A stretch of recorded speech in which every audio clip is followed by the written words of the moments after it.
नमस्कार मित्रों, जय श्री राम, राधे राधे, राम राम साहब। कैसे हैं आप सब लोग? उम्मीद है स्वस्थ होंगे, मस्त होंगे। दोस्तों, आप देख रहे हैं मेरे साथ एग्जाम पार अब की बार यूट्यूब चैनल। आपने अगर अभी तक ये चैनल सब्सक्राइब नहीं किया हो तो आप इसको सब्सक्राइब कर लें, क्योंकि यहाँ पे मिलता है आपको राजस्थान जीके के अलावा और भी बहुत कुछ।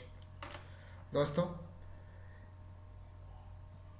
इस चैनल पर, जिस चैनल को आप देख रहे हो, इसका नाम है एग्जाम पार अब की बार, और इस पर हम वर्तमान में राजस्थान अध्ययन नाम की किताब को, कक्षा 10 की है, आरवीएससी बोर्ड की, राजस्थान बोर्ड की कक्षा 10 की आरवीएससी की किताब है, कक्षा राजस्थान अध्ययन की, इसको पढ़ रहे हैं। इससे पहले हम कक्षा 6, 7, 8 के हमारा राजस्थान नाम की किताब को पढ़ चुके हैं, और उन किताबों को हम वन लाइनर क्वेश्चंस के तौर पर पढ़े हैं। पूरी किताब हमने वन लाइनर क्वेश्चंस के तौर पर कवर की है। ये किताब राजस्थान अध्ययन भी हम वन लाइनर क्वेश्चंस के तौर पर पाठ 8 तक कवर कर चुके हैं, और आज नवा पाठ है इस किताब का, और नवे पाठ का नाम है राजस्थान की भाषा व साहित्य। आज भाषा और साहित्य से संबंधित कुछ सवाल देखेंगे। आइए शुरू करते हैं, बिना देर करे। पहला प्रश्न, मरु भाषा का सर्वप्रथम लिखित उल्लेख कहां पर मिलता है? तो कुबलय माला है, कुबलय माला, जो कि 913 ईस्वी में लिखी गई थी। इस ग्रंथ के अंदर सर्वप्रथम मरु भाषा शब्द का उल्लेख मिलता है। कुबलय भाषा, कुबलय माला नामक ग्रंथ के अंदर, जो कि 913 ईस्वी में लिखा गया था, इस ग्रंथ के अंदर मरु भाषा नाम का उल्लेख मिलता है, और इस ग्रंथ के लेखक का नाम उद्योतन सूरी है। उद्योतन सूरी द्वारा लिखा गया ये ग्रंथ है कुबलय माला। सेकंड क्वेश्चन, कुबलय माला के रचयिता कौन है? तो उद्योतन सूरी हैं कुबलय माला के रचयिता, उद्योतन सूरी। राजस्थानी भाषा के लिए सर्वप्रथम राजस्थानी शब्द का प्रयोग किसने किया था? तो जॉर्ज अब्राहम ग्रियर्स द्वारा किया गया था, लिखित रूप में 1912 ईस्वी के अंदर। 1912 ईस्वी के अंदर राजस्थानी भाषा शब्द का सर्वप्रथम उल्लेख किया गया है जॉर्ज अब्राहम ग्रियर्सन के नाम से। अगला क्वेश्चन, 4 नंबर, किस पुस्तक में जॉर्ज अब्राहम ग्रियर्सन ने सर्वप्रथम राजस्थानी भाषा शब्द का उल्लेख किया है? तो वो पुस्तक है linguistic survey of India. Linguistic survey of India नामक पुस्तक, जो कि जॉर्ज इब्राहिम ग्रियर्सन ने लिखी है, इस पुस्तक के अंदर सर्वप्रथम राजस्थानी भाषा शब्द का उल्लेख किया गया है 1912 ईस्वी में। किस अपभ्रंश भाषा से राजस्थानी का उद्गम माना जाता है? तो मरु गुर्जरी भाषा है। मरु गुर्जरी का अपभ्रंश के तौर पर राजस्थानी भाषा का उद्गम हुआ है। मरु गुर्जरी में से राजस्थानी भाषा का उद्गम माना जाता है। राजस्थानी बोलियों को कितने भागों में बांटा जा सकता है? 2 भागों में बांटा जा सकता है। पश्चिमी राजस्थान में कौन कौन सी बोलियां बोली जाती हैं? तो मारवाड़ी, मेवाड़ी, शेखावाटी व बागड़ी। मारवाड़ी, मेवाड़ी, शेखावाटी और बागड़ी, ये 4 बोलियां बोली जाती हैं पश्चिमी राजस्थान में।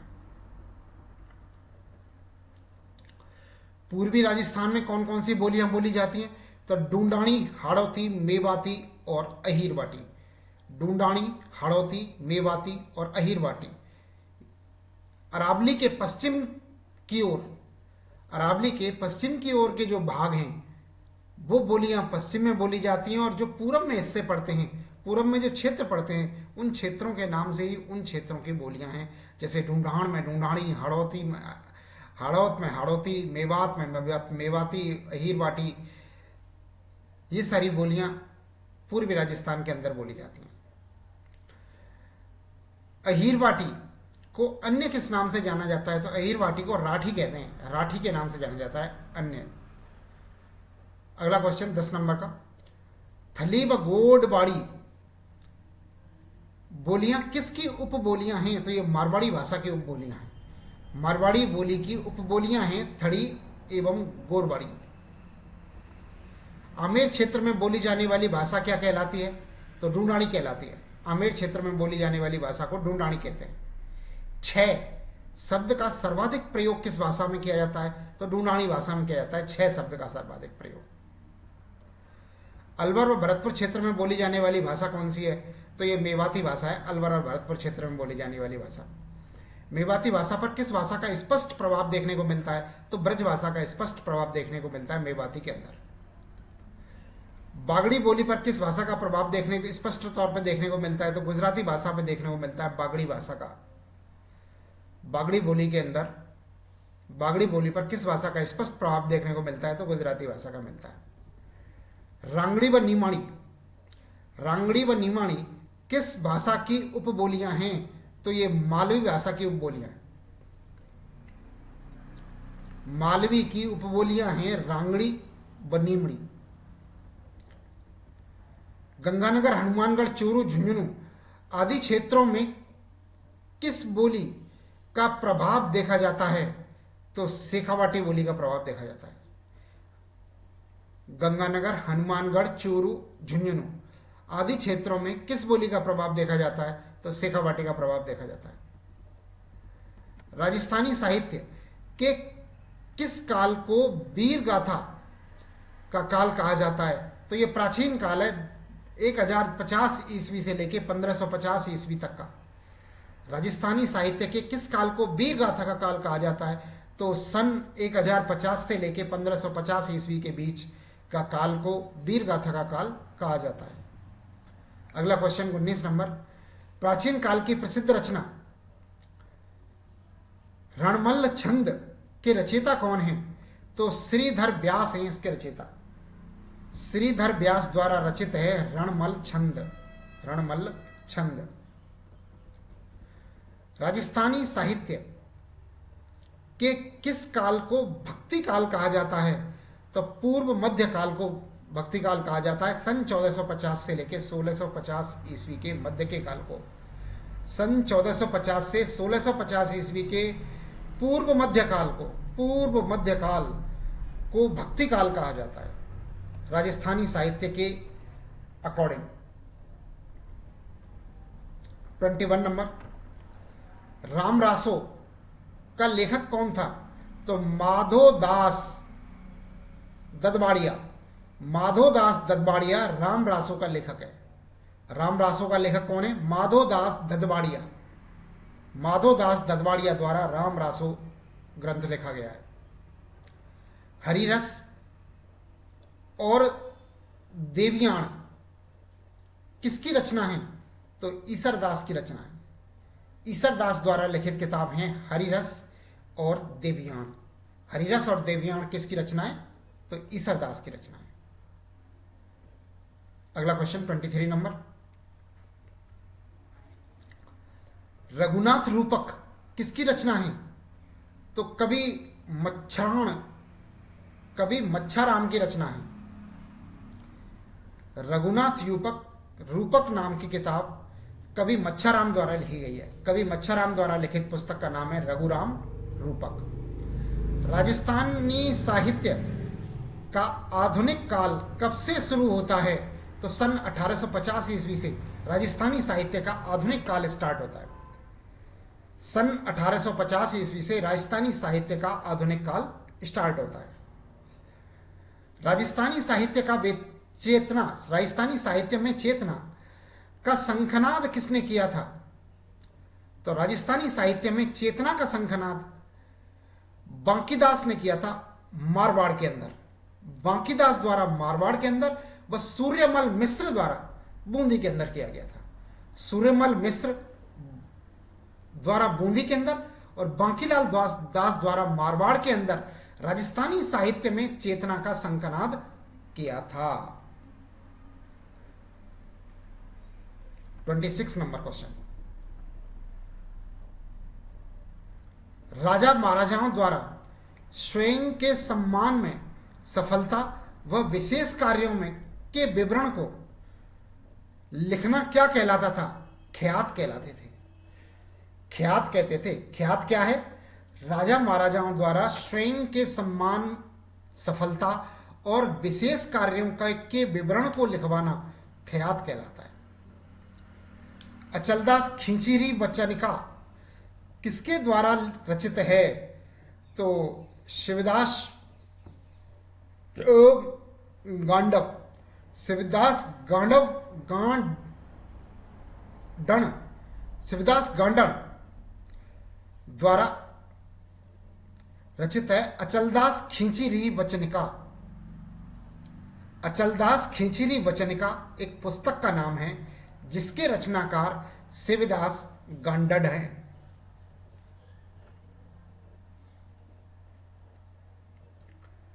राठौड़ रतन सिंह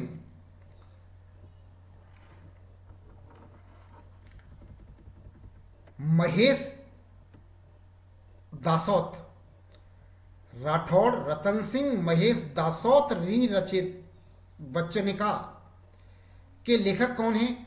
तो इसके लेखक हैं खिड़िया जग्गा। खिड़िया जग्गा द्वारा रचित पुस्तक का नाम है राठौड़ रतन सिंह महेश दासौत री वचनिका। राठौड़ रतन सिंह महेश दासौत री वचनिका के लेखक का नाम है खिड़िया जग्गा। खिड़िया जग्गा द्वारा लिखित पुस्तक राठौड़ रतन सिंह महेश दासौत री वचनिका। अगला क्वेश्चन 29। कलात्मक गद्य जिसमें उर्दू और फारसी के शब्दों का प्रयोग होता है कहलाता है, वो कहलाता है दवावैत। दवावैत कहलाता है कलात्मक गद्य जिसमें उर्दू और फारसी के शब्दों का प्रयोग होता है। 30 नंबर क्वेश्चन। राजस्थानी काव्य का मात्रिक छंद जिसमें दोहे हों क्या कहलाता है? यह कहलाता है झमाल। राजस्थानी काव्य का मात्रिक छंद जिसमें दोहे हों क्या कहलाता है? झमाल कहलाता है। क्या कहलाता है? झमाल कहलाता है। कहानी की तरह करने व सुनने की विधा का क्या नाम है? तो बात कहते हैं उसको। कहानी की तरह करने व सुनने की विधा का क्या नाम है? बात। किस काव्य के यांत्रिक छंद को के 24 अक्षर में वर्णिक छंद के अंत में यगण होता है? तो झूलड़ा होता है, झूलड़ा। दोबारा देखें इस क्वेश्चन को।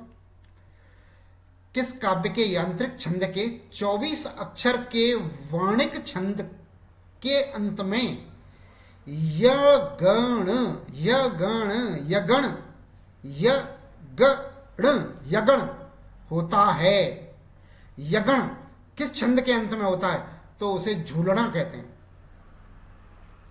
यानी कि किस काव्य के यांत्रिक छंद के, किसी काव्य के यांत्रिक छंद के 24 अक्षर के वर्णिक छंद में, 24 अक्षर का कोई छंद है, 24 अक्षर के छंद में के अंतिम शब्द अंत में क्या होता है? यगण होता है, उसे झूलना कहते हैं, झूलना।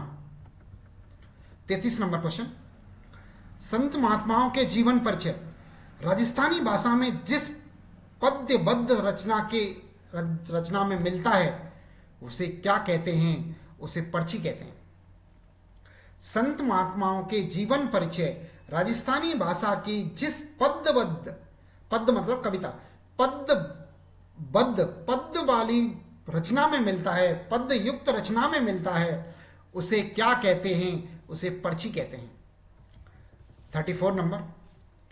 किस वंश अथवा व्यक्ति विशेष की उपलब्धियों को प्रकट करने वाली कृति क्या कहलाती है? तो प्रकाश कहलाती है।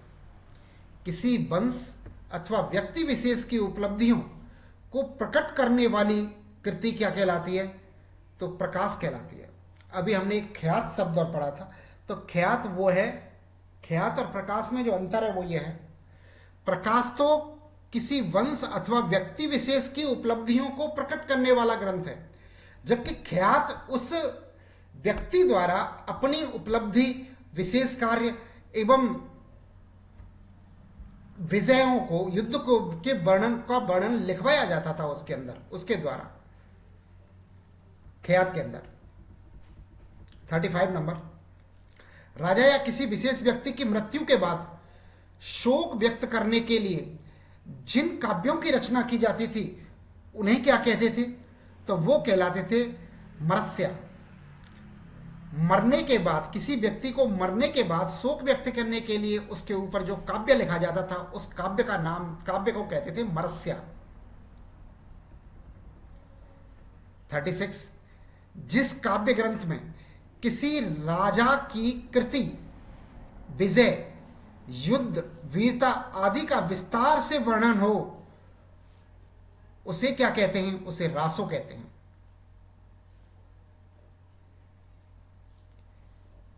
किसी काव्य ग्रंथ में किसी राजा की कीर्ति, विजय, युद्ध, वीरता आदि का विस्तार से वर्णन हो, उसे रासो कहते हैं। बीसलदेव रासो के रचयिता कौन थे? तो नरपति नाल्ह। नरपति नाल्ह द्वारा रचित ग्रंथ का नाम है बीसलदेव रासो। बीसलदेव रासो के रचयिता हैं नरपति नाल्ह। और रतन सिंह रासो के रचयिता तो कुंभकर्ण है। रतन सिंह रासो के रचयिता कुंभकर्ण है। अगला क्वेश्चन 39 नंबर का, हम्बीर रासो किसकी रचना है? तो हम्बीर रासो जोधराज की रचना है। हम्बीर रासो जोधराज की रचना है। और खुमाण रासो किसने लिखा है? तो ये दौलत विजय ने लिखा है। दौलत विजय ने खुमाण रासो लिखा है। दौलत विजय द्वारा लिखा गया है खुमाण रासो।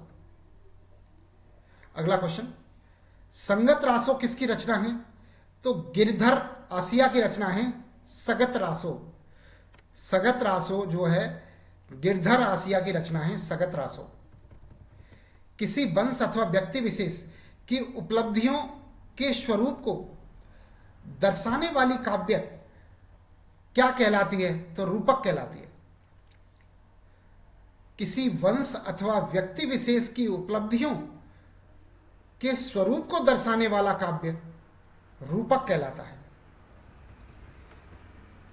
किसी विषय विशेष का विस्तार से वर्णन कहां प्राप्त होता है? तो विगत के अंदर प्राप्त होता है। किसी विषय विशेष का विस्तार से वर्णन कहां प्राप्त होता है? तो विगत के अंदर प्राप्त होता है। अगला क्वेश्चन 44 नंबर, मारवाड़ रा परगना री विगत। मारवाड़ रा परगना री विगत किसकी रचना है? तो मूणौत नैणसी की है। मूणौत नैणसी की रचना का नाम है मारवाड़ रा परगना री विगत। संत कवियों द्वारा अपने अनुभव किए गए ज्ञान का वर्णन किस माध्यम से किया जाता था? तो साखी के माध्यम से किया जाता था। संत कवियों द्वारा अपने अनुभव किए गए ज्ञान का वर्णन किस माध्यम से किया जाता था? तो साखी के माध्यम से किया जाता था। साखी, उसे साखी कहते थे। अगला क्वेश्चन 46 नंबर,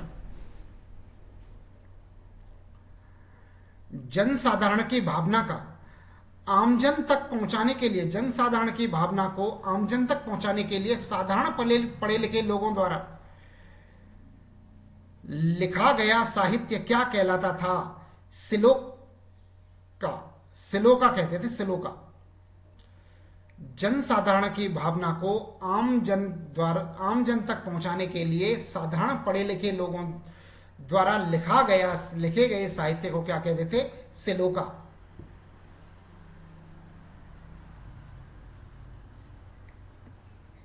किस कवि ने कविताओं के माध्यम से विक्रम संवत 1956 के अकाल का मार्मिक चित्रण किया है? तो वो किया है उमरदान ने। उमरदान द्वारा सन 1556 में पड़े हुए अकाल का मार्मिक चित्रण किया गया है कविताओं के माध्यम से उमरदान द्वारा। द्रौपदी विनय किसकी रचना है? तो रामनाथ कविया की, रामनाथ कविया द्वारा लिखित ग्रंथ का नाम है द्रौपदी विनय। अगला, मीझर व लीलटॉस किसके काव्य संग्रह हैं? तो ये कन्हैयालाल सेठिया के, कन्हैयालाल सेठिया द्वारा लिखित ग्रंथों का नाम है मीझर व लीलटॉस। मीझर और लीलटॉस किसके द्वारा लिखे गए? तो कन्हैयालाल सेठिया के द्वारा लिखे गए। 50 नंबर क्वेश्चन, राजस्थान का आधुनिक गद्यकार किसे कहा जाता है? तो शिवचंद्र भरतिया को, शिवचंद्र भरतिया को राजस्थान का आधुनिक गद्यकार कहा जाता है। दुविधा, उलझन, अलेखू, हिटलर बातारी फुलवाड़ी आदि किसकी रचनाएं हैं? तो ये विजयदान की रचनाएं हैं, विजयदान देथा की, विजयदान देथा की रचनाएं हैं। कौन कौन सी? दुविधा, उलझन, अलेखू, हिटलर बातारी फुलवाड़ी आदि रचनाएं विजयदान की हैं, विजयदान देथा की। विजयदान देथा की किस रचना पर पहेली नामक फिल्म का निर्माण हुआ था? पहेली फिल्म किस रचना पर बनी थी? विजयदान देथा के द्वारा लिखित पुस्तक से। तो दुविधा है वो। विजयदान देथा द्वारा की रचना पर पहेली नामक पुस्तक का निर्माण हुआ है, वो कौन सी है? तो वो है दुविधा। यानी कि पहेली फिल्म दुविधा नामक ग्रंथ से बनी थी, जो कि विजयदान देथा द्वारा लिखी गई थी। हूं गोरी किण पीवरी, हूं गोरी किण पीवरी और जोग संजोग चंदा सेठानी आदि किसकी रचनाएं हैं? तो ये यादवेंद्र शर्मा की रचना है। यादवेंद्र शर्मा द्वारा लिखित रचना कौन कौन सी हैं? तो वो हैं हूं गोरी किण पीवरी, हूं गोरी किण पीवरी, दूसरी जोग संजोग, तीसरी चंदा सेठानी। ये सब यादवेंद्र शर्मा द्वारा लिखित हैं। 54 नंबर,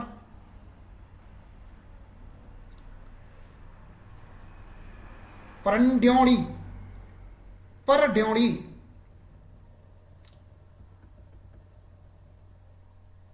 परड्योणी कवारी धोरारी धोरी एक बीनड़ी दो बीन आदि किसकी रचनाएं हैं? तो ये नथमल जोशी की रचना है। नथमल जोशी की रचना कौन कौन सी हैं? एक तो है परड्योणी कुवारी, परड्योणी कवारी, धोरी धोरी और एक बीनड़ी दो बीन, एक बीनड़ी दो बीन, पूरी रचना का नाम यह है एक बीनड़ी दो बीन, परड्योणी कवारी और धोरारी धोरी। ये किसकी रचनाएं हैं? तो ये नथमल जोशी की रचनाएं हैं। इसके साथ हमारा ये चैप्टर समाप्त हुआ। आपने ये वीडियोस देखा, इसके लिए आपको बहुत बहुत धन्यवाद। और हाँ, अभी तक आपने हमारा चैनल सब्सक्राइब नहीं किया है एग्जाम पार अब की बार, तो आप इसको सब्सक्राइब कर लें, ये रेड बटन पर क्लिक करके घंटी वाला आइकॉन भी दबा दें। चलिए, हमारा वीडियो समाप्त होता है। आपने देखा, इसके लिए बहुत बहुत धन्यवाद। जय हिंद, जय भारत।